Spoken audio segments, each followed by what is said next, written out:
I'm David with EV World News. We talk about a lot of electric vehicles, green energy, and the stock markets, and we get off topic a lot too. But I'm back with our founder and chief editor, Bill Moore. How's it going, Bill? Hey, it's going fine, thank you. I had some compliments about our intro, how, we have the professional intro that you made like 20 years ago. Oh, ages ago, my God, yeah. yes. And then, on top of my spiel, and it's like, I've got to copy that, but anyways. I was just thinking as that was running, I said, boy, we really need to update that thing. Yeah, well, it's pretty amateurish. we have some other versions, but I don't know that I like them as much. Yeah. So it's fun watching the Teslas race. One of the things that I like about it is it's fairly quick and it tells a quick story and it doesn't drag on, lets us get on with the business at hand. And some of these other programs that I watch, their intros just go on and on and on. Just get to it. My time is precious. I don't want to look at your super duper animated, intro that maybe tells me what you're about, or maybe it doesn't. So I think it does a good job. Does a good job.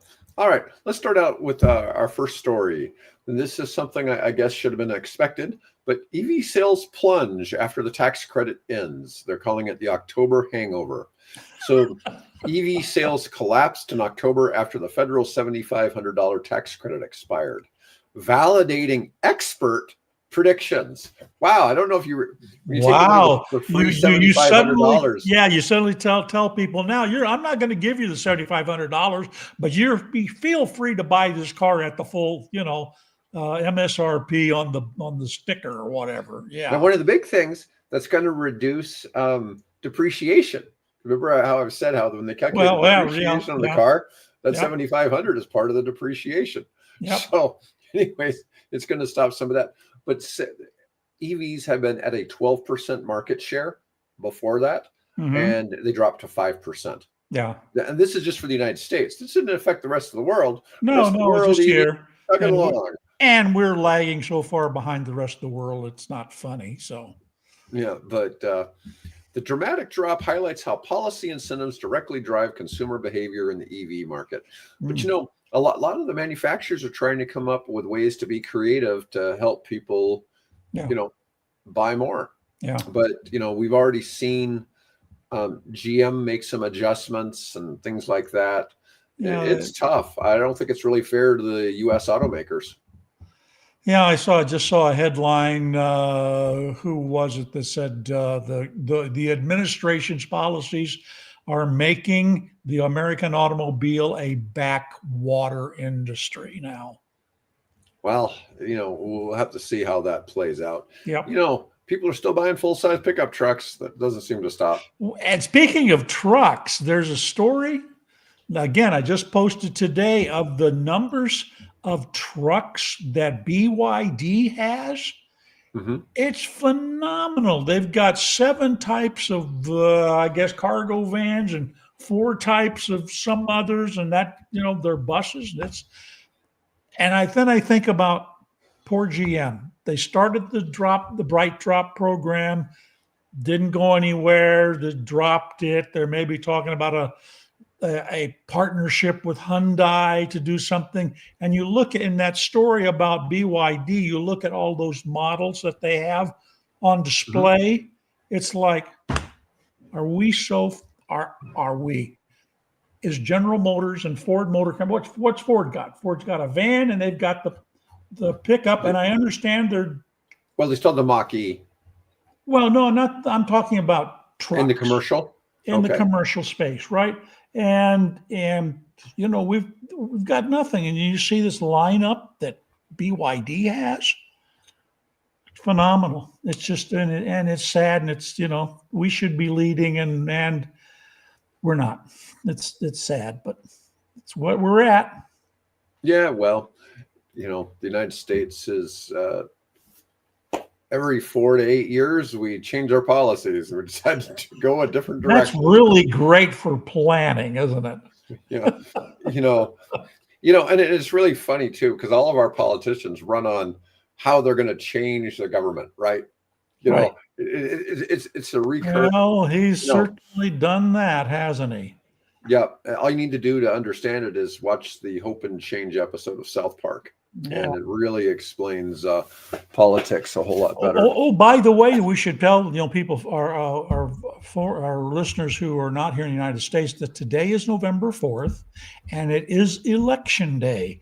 And there's some fairly said, while it's not a large congressional kind of presidential election, that doesn't the midterms don't happen until next year, and then 2 years after that will be the president, and we get to throw the bumps out.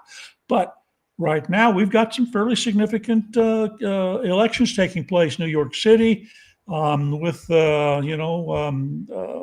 Mom name, Donnie, Mondami, and Chris Cuomo. Cuomo, and this other Republican who's not getting any traction whatsoever. It seems to be the battle between Cuomo and Mondami.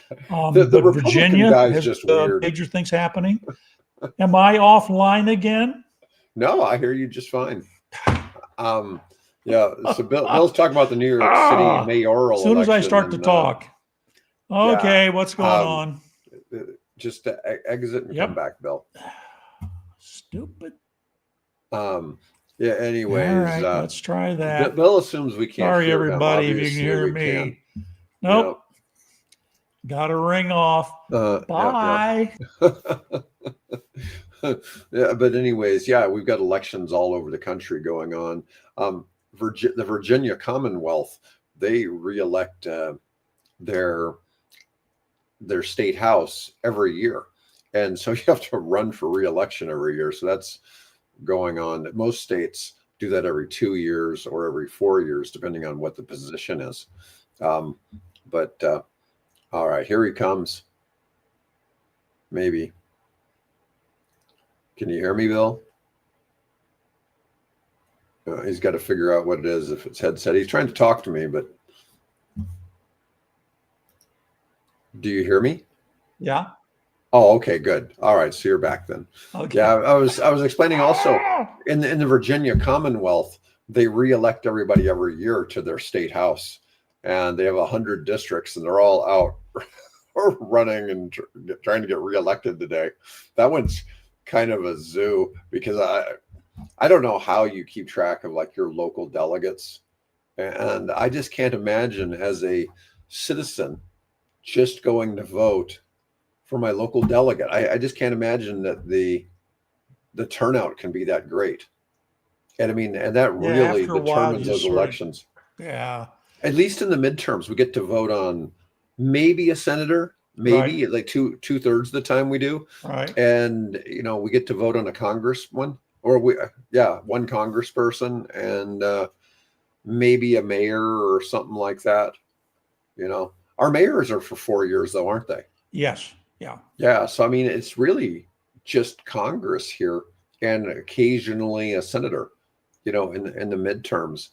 But, it's sometimes hard to get the motivation. I always go vote in the midterms, but still. And one of the reasons I always make sure to vote in the midterms, because the lines are short. So it's not like when you go for the presidential elections, you got a good chance you might catch it at the wrong time, be standing in line for 30 minutes. Well, I'm a election worker, so I have been for the midterm in 2022, and then the presidential in 24. I've signed up to do the midterm next year, and of course, then that I have to be then for the presidential. So yeah, it's an interesting. I enjoy it. It's a very, very long day. Yeah, from before 7 in the morning until after 9 at night.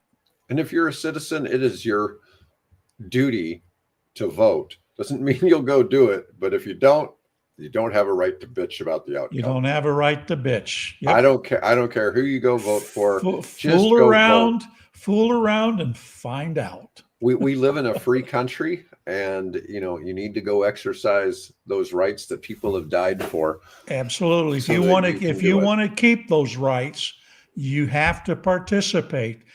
Democracy is, as I think Tom Hartman often says, is not a spectator sport. No. Anyways, we'll get back onto the topic of, Okay. like I said, we've already gone off on our first tangent, right? But anyways, all right, we've discussed the EV slowdown. So there's more discussion on the Elon Musk $1 trillion pay package. That's supposed to be coming up for vote in 2 days. Yep. And the Norwegian Sovereign Wealth Fund is announced it's going to vote against it. No. That's a pretty big vote against. That's a pretty big voting block. Yeah. Yeah. Musk personally controls about 10%. But that doesn't carry it. That's probably, I don't know how much Norway owns, but it's probably less than what Musk owns. Yeah. But wouldn't surprise me. The vote impacts control of Tesla and raises questions about CEO compensation, accountability, and shareholder rights. But once again, it's only $1 trillion if the company goes from 1.6 trillion to 10 trillion. So. Oh, is that all? Yeah. Well, and in just the last week, NVIDIA became the first $5 trillion company. Just in the last few days, it just happened. Okay. Yeah. But anyways, all right. Tesla sales continue to decline in Europe. They had resumed a decline in October after a brief stabilization. Growing competition from Chinese EV makers and European brands is eroding Tesla's market share. Tesla now ranks 7th in China. Wow, that's a big drop. Yeah. Yeah, the world's largest EV market, signaling significant challenges. I mean, Musk always says that China is the big leagues of auto manufacturing. Yeah. And that's and before he went over there, I would have never thought of it in those terms. It's just how did they become that? And of course, then you see there's 120 different EV manufacturers in China, and Stella Lee, who is the executive vice president at BYD, said that there's going to be a major consolidation. And of course, obviously, she's hoping that BYD will be there. It's amazing to have seen the transformation that has taken place there in the last 20 years. All right, let's talk a little bit about Rivian and Lucid stocks. Rivian stock is up 2% year to date, which isn't a big change. No. Lucid's down 40%. Clear divergence in market confidence. Lucid continues bleeding cash with $1.5 billion in operational losses in the first half of 25. Well, at one point it was losing $300,000 for every car it sold. That was a couple of years ago. Yeah. And I'm sure it's gone down a lot as they've reduced the bleeding, and at the same time they're selling more vehicles. All right. But I think I don't know. I think Lucid's going to pull through. There's a lot of reasons we've discussed: the Saudi Sovereign Wealth Fund. Right. And they did this deal with Uber now, and a company that's supplying them with autonomous driving technology. So that could help them out. Yep. And the article goes on to say Rivian positioned for 26 growth with new models and improved margins. Analysts see potential catalysts ahead. Well, same thing for Lucid. Lucid's got the Gravity out now. Right. They're getting sales. It's a matter of getting those delivered, right? Rivian, in my opinion, is a little farther down the road than Lucid. Oh, definitely. Yeah. I mean, they've got 2 models and they're plus the van. Right. And and the van, which is a big one. And then they've got the R2 coming on. Apparently, they're talking now. There's some rumors about a pickup version of the R2. So it would be R2S and then maybe now an R2T. So, and then there's a third model, and there's even speculation of other models beyond that. So, yeah, I think they've got a good roadmap ahead of them. The R2T2. Yeah, R2T2. There's a little dome thing behind you that assists. Just have something that's pivoting. Here's what we need to do. Let's go into the aftermarket business and make a little dome-shaped R2D2 attachment that goes behind the car, and maybe embedded in that is some LiDAR and some other stuff, right? Well, I mean, R2 had his camera on the front, rotated on his head turret. So, right. You could have that going. Yeah. Yeah, That's not, hey, don't anybody steal that idea. I want to yeah, there you go. copyright it. Yeah, it seems like it's probably more likely to go on the I'd have problems all with Disney and Pixar, I think. on the slate. The slate's Yeah. probably more likely to have that as one of their thousands of endless Yeah. options. Yeah. Modifications. Yeah. Yeah. Let's see. All right. More news. We talked previously about the $80 billion U.S. reactor deal with Cameco and Brookfield and the U.S. government and Westinghouse. But Which, Constellation Energy is proposing 5.8 gigawatts of new power generation for Maryland to meet rising demand. That's and I assume that the article didn't specifically say that's nuclear, but I assume that probably is. yeah. Nuclear position as critical clean baseload power for grid stability and AI data center energy needs. It does seem that most of the talk about nuclear, well, at least to date, is going to the hyperscaler AI companies. Yeah. Yeah, There's and there's an article that that came out that's talking about basically the tiering of the power system where you have, if you're nuclear, you're going, that's really restricted for the wealthy and the upper tier of society, and then the lower thing. So if you want, there's an article on the website that I put up today that looks at that and analyzes. It's not bad approach or to raise that issue, I think. And then also the Chinese have successfully tested a thorium reactor. nice, nice. Yeah. Now, do you One know of the what that? Do you things know what that? It doesn't generate power, though. generates heat. No, it doesn't generate heat. What it does is it converts thorium to uranium 23. And that uranium then can be used in nuclear reactors to generate electric power.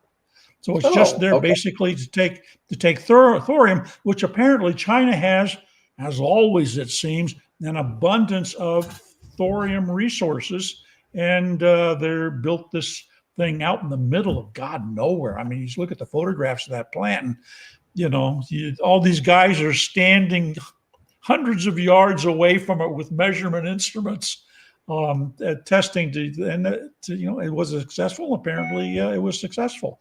They didn't have their dogs turn blue, like apparently is happening at Chernobyl. Oh Lord. Yeah, the wild dogs around Chernobyl are turning blue. Well, you mentioned the thing about how somebody was talking about how nuclear is for the rich or whatever. But Uh-huh. think about this. So without energy, you're in the Stone Ages. Okay. If you're So lucky and figure out how to make fire with it. right, right. But even Yeah. fire is energy, right? Oh yeah. You're using sticks as energy for the fire and or fuel, I should say. But you think about this. This is one of the big things I talk about with nuclear is it's a potential into energy poverty. And as you put energy into and this is also one of the reasons why I'm like, I don't think it's fair for us to tell people that have never had electricity that they can't use coal because that's cheating somehow and we've used it for 100 years. Oh, longer Right. than that. Yeah, Yeah. much longer than that. Yeah, but you know what I mean? It's like, Yeah. in my opinion, we don't really need coal in the United States anymore. People can hate me for that or whatever, but anything is a better solution than coal, at least as far as the environment, right? Even LNG is a better solution than coal.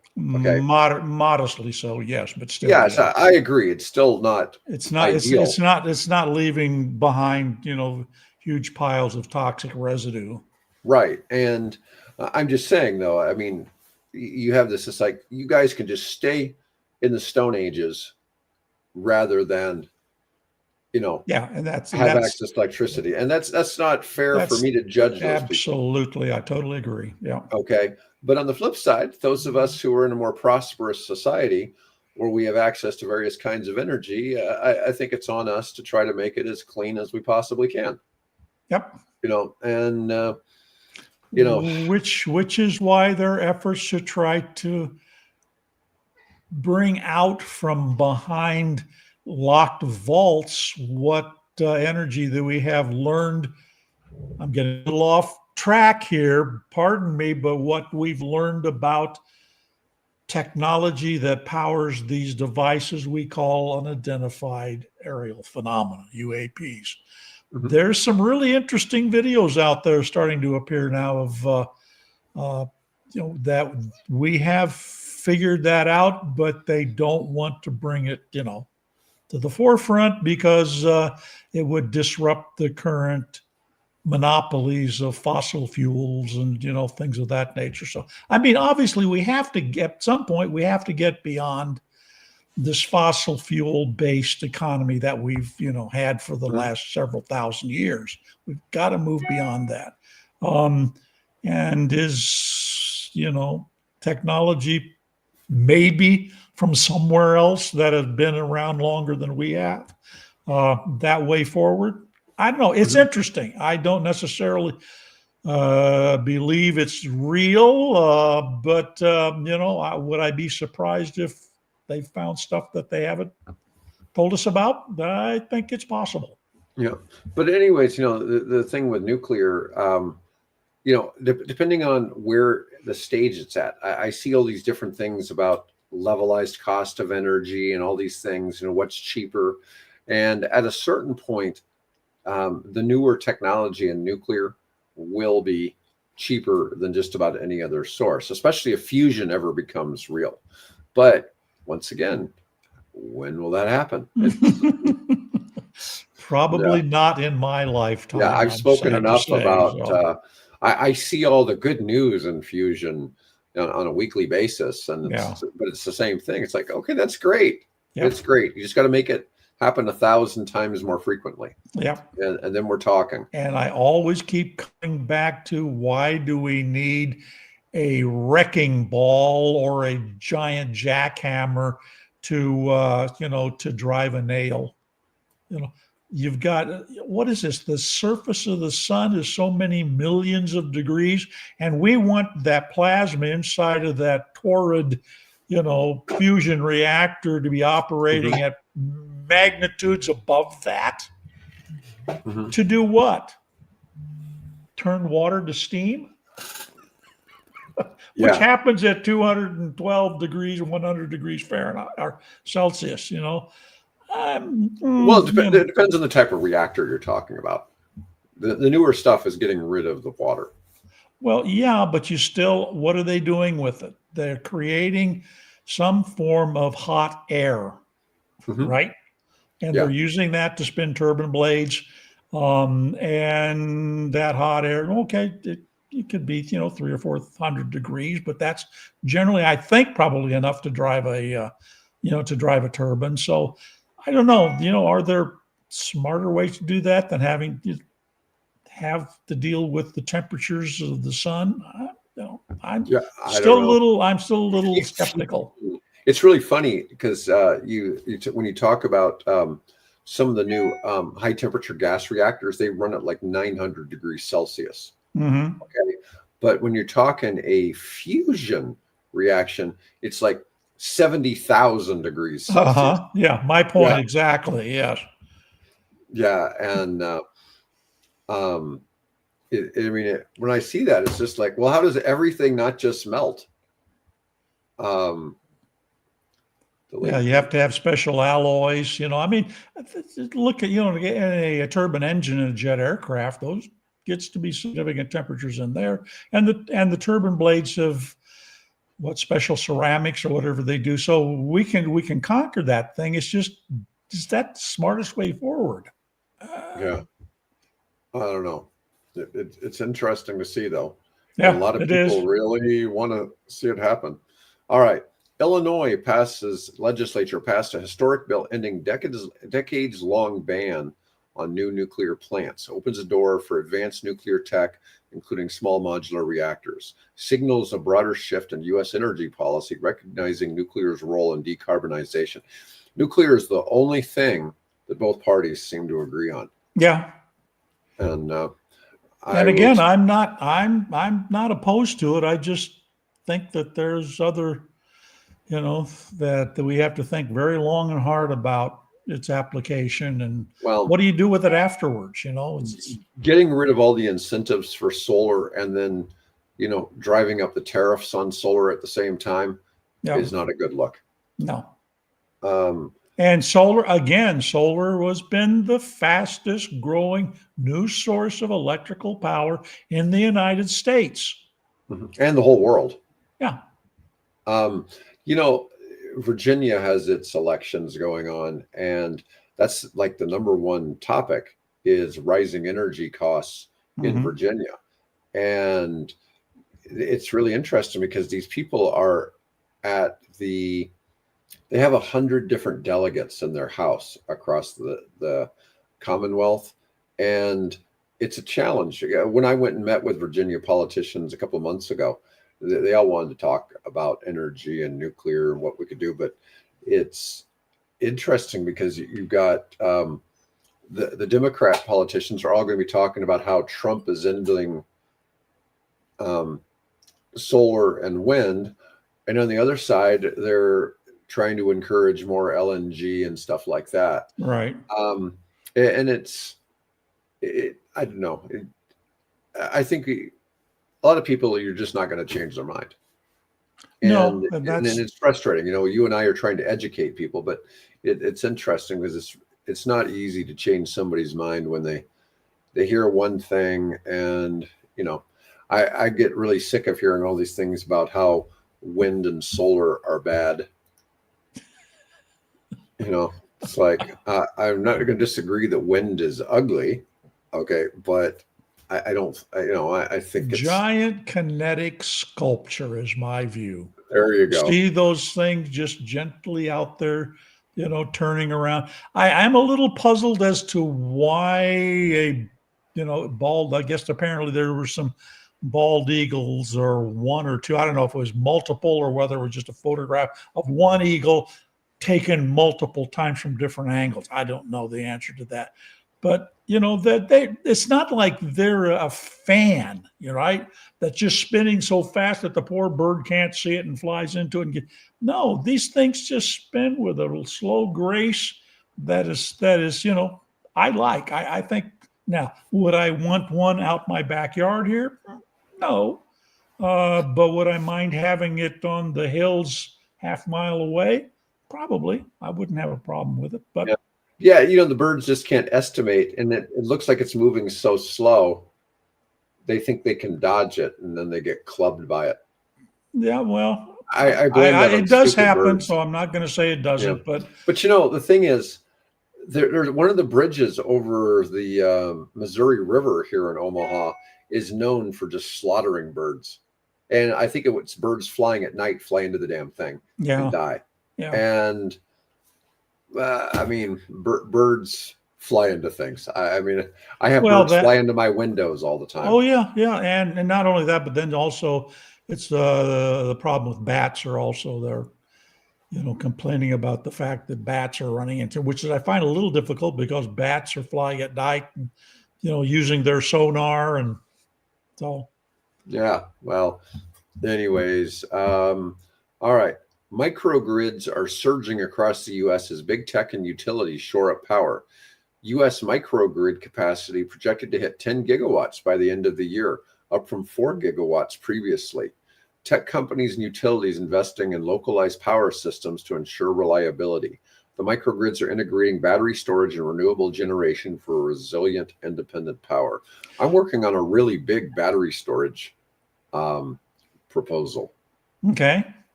here in the U.S. So it's interesting to see the interest in Well, that. you may have a new source for those batteries because Stellantis is going ahead with building the battery factory in Canada.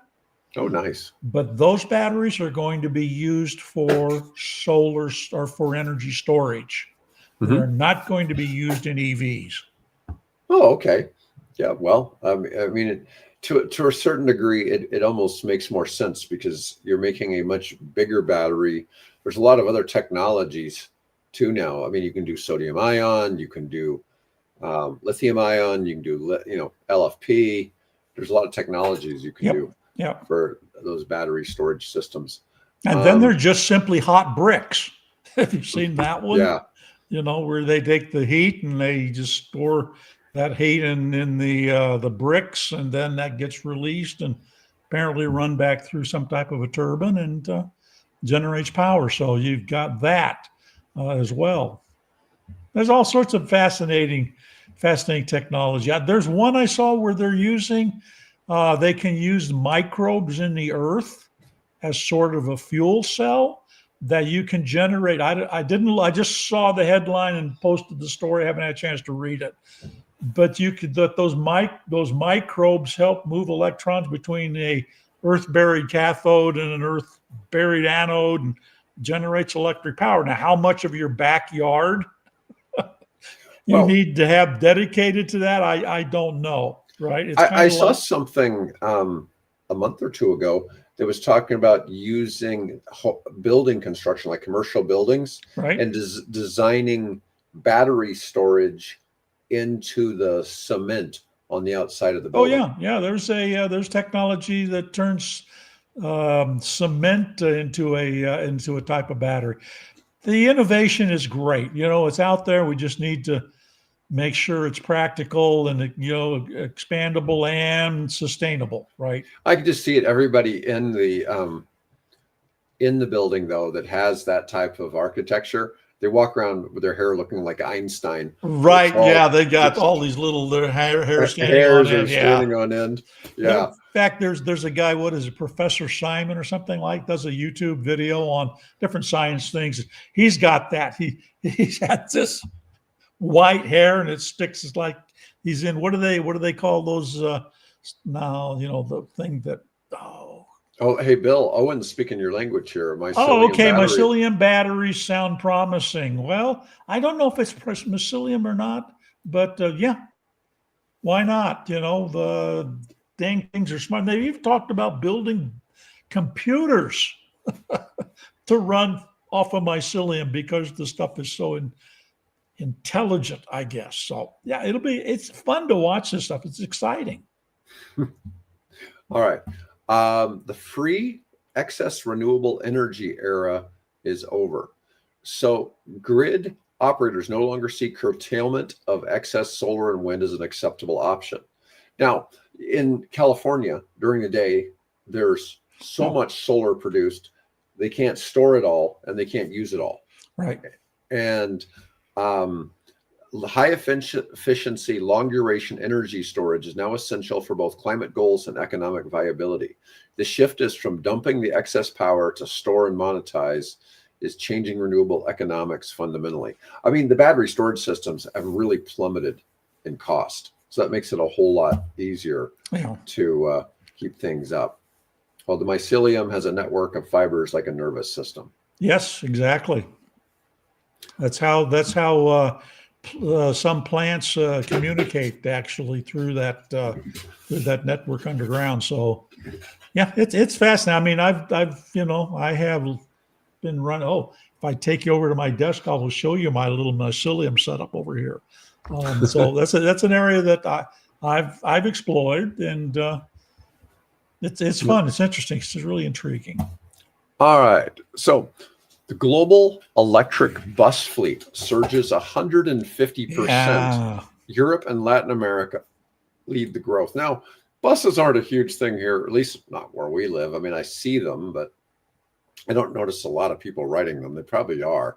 I probably just see them at the wrong times of day.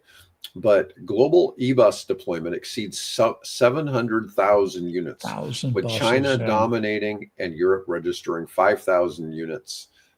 That was in 23. Latin America saw 100+% increase in electric bus fleet between 2020 and 2023. But 700,000 electric buses are running around the world. I see people when we've done stuff on buses, especially school buses, people always telling me about everything that's going to go wrong, with the buses. And it's like, do you think this is something new? Do you think electric buses haven't been around for a while? No. They've been trying electric buses since the 90s, right? So, going back. So we have almost 30 years of history of electric buses. Mercedes has done a lot with that very early on. Mhm. E-buses cut emissions, noise pollution, and operating costs while transforming urban mobility. It obviously works if, you know, 700,000 of them. 100,000. Yeah. Yeah, this isn't like the pitiful number of hydrogen Well, vehicles, yeah, running around. and I guess you could think of companies that didn't quite make it, Proterra, and there's some others that explored that area and just never made it. But generally, was it Yunong or something like that? There's a big Chinese company. BYD, of course, is big into that area. So yeah, and there are other companies in Europe that are developing them. Yeah, I Never mean, seen a trolley. Never trolley. seen a trolley. Yeah, well, you get all. It takes all kinds of people, right, to watch our videos and respond. It gets humorous sometimes. I was briefing Bill on some stuff we've been having for comments lately, and nothing really bad, but we've occasionally had some videos though where the comments just got really bad, to a point where I probably should have shut them off, but we'll just keep plugging away. Hopefully yeah, we'll learn, and hopefully we'll continue to grow, yeah, based on reasonable comments. yeah. Sometimes when we report about something that's going on, the numbers maybe in a country may be terribly insignificant. Okay, because we've commented before on a country where only 1 in like 2,000 people owned a car. Right. Okay, so how relevant is that really to the overall thing if they're banning gas cars, kind of thing? Yeah. Anyways, Ethiopia being an example. yeah. I keep having this little gnat land on my nose. It's probably trying to get my attention. Probably trying to get your attention. Yes. It wants me to go let it outside or something. Anyways, all right. I've got a story on electric aircraft breakthroughs, historic landings, and new manufacturing.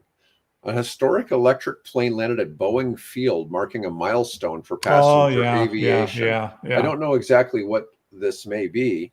No, it's I'm thinking I think it's Beta's aircraft. I have a hard time keeping these because some of them look really kind of alike. But I think it's the Beta aircraft that landed at Boeing Field. Okay. I've got some here. Aura Aero opens first U.S. hybrid electric aircraft manufacturing facility in Daytona Beach, Florida. The University of Arkansas develops a smaller, lighter electric motors for aviation applications. Let's see here.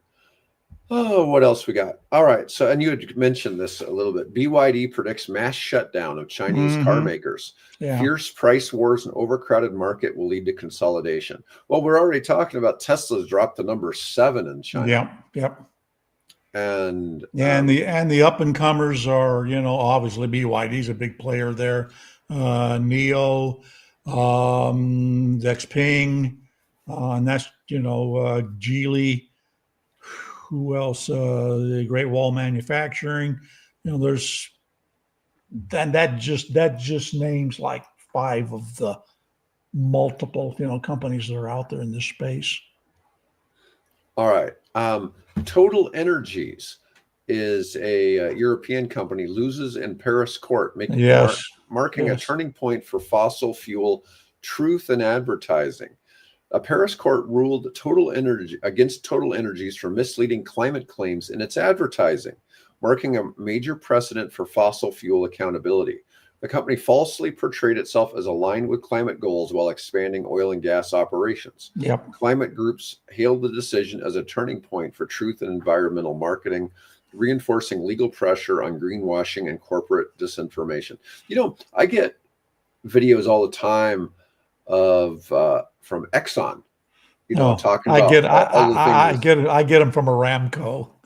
Yeah. Oh, really? Yeah, but about what they're doing and stuff like that. And I know that like Exxon is trying to pump carbon into holes that have previously been to enhance gas and oil extraction. Yeah, maybe that's it. I don't know. but it's certainly a little bit, different. Anyways, did you have anything else you wanted to cover today, Bill? I think that'll do it. I get to here in about an hour and a half or so. I get to meet with a gentleman called Eric Boyer, who is running for. He's a Democrat running for Congress in the first congressional district here in the state of Nebraska. He has a new EV. And we are going to ride around in his EV. I'm going to interview him about his experience, what his hopes and dreams are for, for the future of the state of Nebraska, and what his game plan is for dealing with renewable energies and promoting a more sustainable life and improving the good life here in Nebraska. Now, that congressional district you mentioned, is that Omaha? CD1, no. It's actually take from the Missouri River, go west to maybe like Columbus, draw a line down where it runs, down, includes, in fact, the only major urban area in CD1 is Lincoln, the capital. Okay. They took and at some point back in the history, they took and carved out Omaha and the surrounding area, including little sections of where I live here, as was CD2, which is Congressional District number 2. And then we have a third one, which is which basically everything from Grand Island west to the Panhandle is CD4, CD5, CD3, sorry. So we're going to talk about CD1, which is primarily rural. So it'll be interesting to get this perspective of he grew up in the CD1 area. I forget the name, but it's a town up near like Columbus and up in that area, small farm community. So he has a background in it. Interestingly, he at some point, I want to find out more about this. He was an actor in Hollywood and played on a number of different television shows before obviously coming back here and starting a renewable energy business. So it'll be an interesting interview, and we'll find out about what he thinks of it. It's a Jeep, Cherokee something or another. Yeah. So we'll see. Fun. It's not gerrymandering. I mean, to be fair, Omaha has different politics than the rest of the state. Yeah. And we have 3 Congress people? We have 3 Congress people. Yeah. Yep. Yeah. And we're one of the few states that can allow the Electoral College to be split. Right. So Omaha is the famous blue dot. That's in the strawberry jam of Nebraska. They're the blue dot, and we want to keep it that way. But Owen, there is gerrymandering involved because this whole little funny kind of extension they ran out here that is like a block that way from me or 2 blocks from me, that used to be part of another district, and they wanted to give the guy that was running for that particular CD2, and they wanted to give him a little bit more voting power and, access to people that leaned more his way politically. So yeah, they gerrymandered it, but it's not like Texas or North Carolina or wherever. Yeah. We live in Nebraska. Our congressional votes don't go very far, but it's still part of the country. And, well, that's why we want to keep the blue dot, because otherwise we just become another rollover. We're a flyover state to begin with. We don't want to be a rollover state. So we got the blue dot movement here. You'll see it on the back of my Chevrolet Bolt, and you'll see it on the front door when you walk up to our house. There's a blue dot. So you know which way I lean. Oh, let's see. Left. This way. Yeah. I don't know when I do it with my camera. Well, I'll go the other way, but it doesn't feel right. Anyways, all right. Anyways, okay, guys. Thanks you very much for watching to the end, and y'all have a great day. All right. Let's see.